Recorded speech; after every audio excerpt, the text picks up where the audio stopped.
제가 이게 저작권위원회 가니까 저작권 사례와 관련된 사례집이 있더라고요. 그래서 그거를 제가 좀 참고를 했고요. 굉장히 많은 분들이 좀 활용하기 좋은 것들이 있더라고요. 우리가 좀 흔히 실생활에서 많이 접할 수 있는 게 유튜브잖아요. 유튜브 채널이나 뭐 SNS에서 배경음악으로 어떤 사람의 음악을 그냥 쓸 수 있을까? 이런 질문들은 뭐 너무 많이 들어서 잘 아시겠지만 어떨까요? 허락받지 않은 그 곡을 적용을 하면은 그쪽이 그 음악을 저작권을 소유한 사람이 수익을 대신 가져가는 대신에 자유롭게 쓸 수 있다.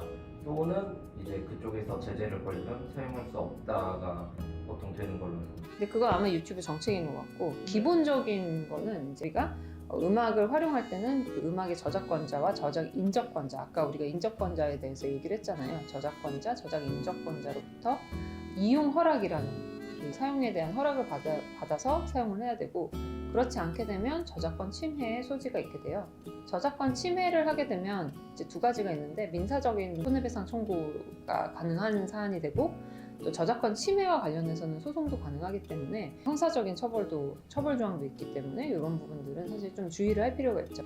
SNS에 내 음악을 배경음악으로 썼다고 해서 뭐 고소까지 하는 사람은 없겠지만 저작권 침해가 해당할 수 있다는 거는 좀 유의를 할 필요가 있다.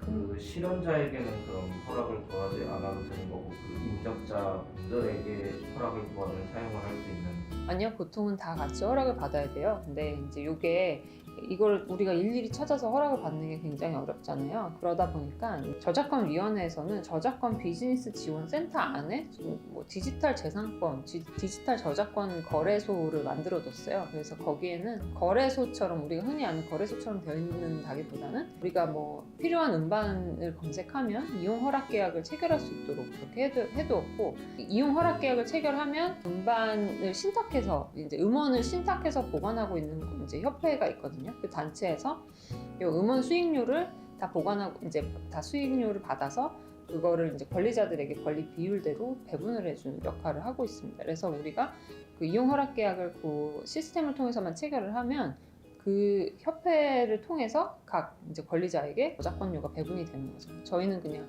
편하게 그래서 계약 한 번으로 이제 체결을 할 수, 그 모든 문제를 해결할 수 있게 되는 거고. 그때는 이제 작사가 작곡가, 뭐 저작 인적권자인 실현자, 음반 제작자 등과 사실상 계약을 체결해야 되고, 이 계약을 일괄적으로 해주는 거를 저작권 비즈니스 지원 센터에서 지금 해주고 있다. 원래는 이런 비즈니스 센터가 있었던 거는 아니고 2018년도에 이 저작권과 관련된 법률이 좀 강화가 됐어요.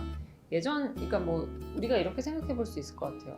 예를 들면 스트리밍 서비스 활용하잖아요. 내가 스트리밍 서비스에 개인 자격으로 가입을 했어요. 카페를 운영해요. 카페에서 내가 좋아하는 음악 스트리밍하는 목록을 그대로 틀 수 있을까요?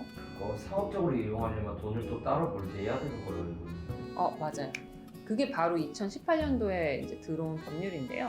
저작권법 시행령이 개정되면서 면적 50제곱미터 이상의 규모의 커피 전문점이나 피트니스 센터 뭐 이런 데서는 매장 음악을 이제 활용할 때 공연 사용료를 내야 되는 상황이 되었습니다. 그래서 공연 사용료가 아까 말한 대로 그 저작권 비즈니스 지원 센터에 가서 이용 허락 계약을 체결하면 사실 이건 공연 이제 사용료를 이제 낼 수 있게 되는 그런 구조예요. 이 규모마다 그 매장의 면적마다 이 금액이 다르게 책정이 돼 있어요. 예를 들면 내가 갖고 있는 커피숍이 50제곱미터다. 그러면 그때는 한 달에 4,000원 정도의 금원을 지급하고 할 수 있게 되는 거고. 그렇지만 만약에 이런 계약 없이 그냥 내가 스트리밍 서비스 듣던 음악 틀면은 이런 저작권법적인 위반 문제가 생길 수가 있게 되는 거죠. 그 거리에 캐롤이 안 흘러나오는 거, 이게 예전에는 그냥 막 나왔었는데 이게 안 나오는 이유가 혹시 이거랑도 관련이 있나요? 그렇게 사실 됐고요. 근데 이제 2018년도에 캐롤 같은 거는 좀 쓸 수 있게 해달라고 해서 14곡을 이제 저작권 협회에서 무료로 활용할 수 있게 그걸 배포하긴 했어요. 근데 그렇지만 여전히 여러 가지 이미 좀 한동안 그 캐롤을 안 트는 것이 좀 이렇게 습관이 된 것도 있는 것 같고, 또 캐롤을 이제 틀면 보통은 이제 문을 열고 틀어야 되는데 이게 소음 때문에 소음 방지를 해야 되는 의무에 또 위반될 수가 있어서 이 부분이 최근에 이제 캐롤 많이 안 듣는 추세로 이제 되는 것 같고, 그렇지만 일반 식당 같은 데서는 그냥 음악을 틀어도 상관은 없어요. 그건 적용을 안 받고, 일반 식당에서는 적용을 안 받고 이상하게 또 카페에서는 적용을 받고, 그리고 카페도 50제곱미터보다 작은 아주 소규모, 50제곱미터면 약 15평이거든요. 15평이 안 되는 조그마한 카페의 경우에는 또 이 규정이 적용을 받지 않게 돼서 그냥 스트리밍을 하더라도 큰 문제는 생기지 않습니다. 하지만 어쨌든 규모가 커지면 반드시 이런 이용 허락 계약을 체결을 하도록 해야 한다라는 게 한 가지 저희가 신경을 써야 할 부분인 것 같아요.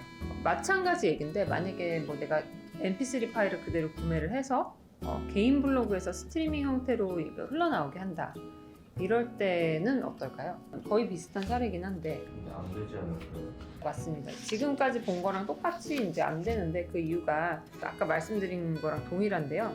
우선 저작 그 물을 제가 구입을 했다. mp3를 다운로드 받으면 사실 뭐 구매라고 할 수도 있지만, 어쨌든 그거를 제가 구매를 했다는 용어를 쓰면 요거를 나의 개인적인 용도로는 들을 수가 있는데, 요거를 그 이상의 규모로 배포를 하게 되면 뭐 공중통신권이나 이런 배포권의 침해가 될 수가 있어요. 그래서 이런 부분들 때문에라도 요 음악을 이제 저희가 블로그에 그냥 스트리밍을 한다든지 할 때는 이제 저작권자의 권리를 침해하는 소지가 굉장히 있다라는 것이 되고, 만약에 내가 블로그가 어떤 상업적인 목적이 있다라고 하면 그건 더 그렇게 되죠. 왜냐하면 영리 목적으로 쓸 수 없기 때문에 영리 목적에 해당해서 그렇게 문제가 될 가능성이 있습니다. 요거는 좀 재밌을 것 같아서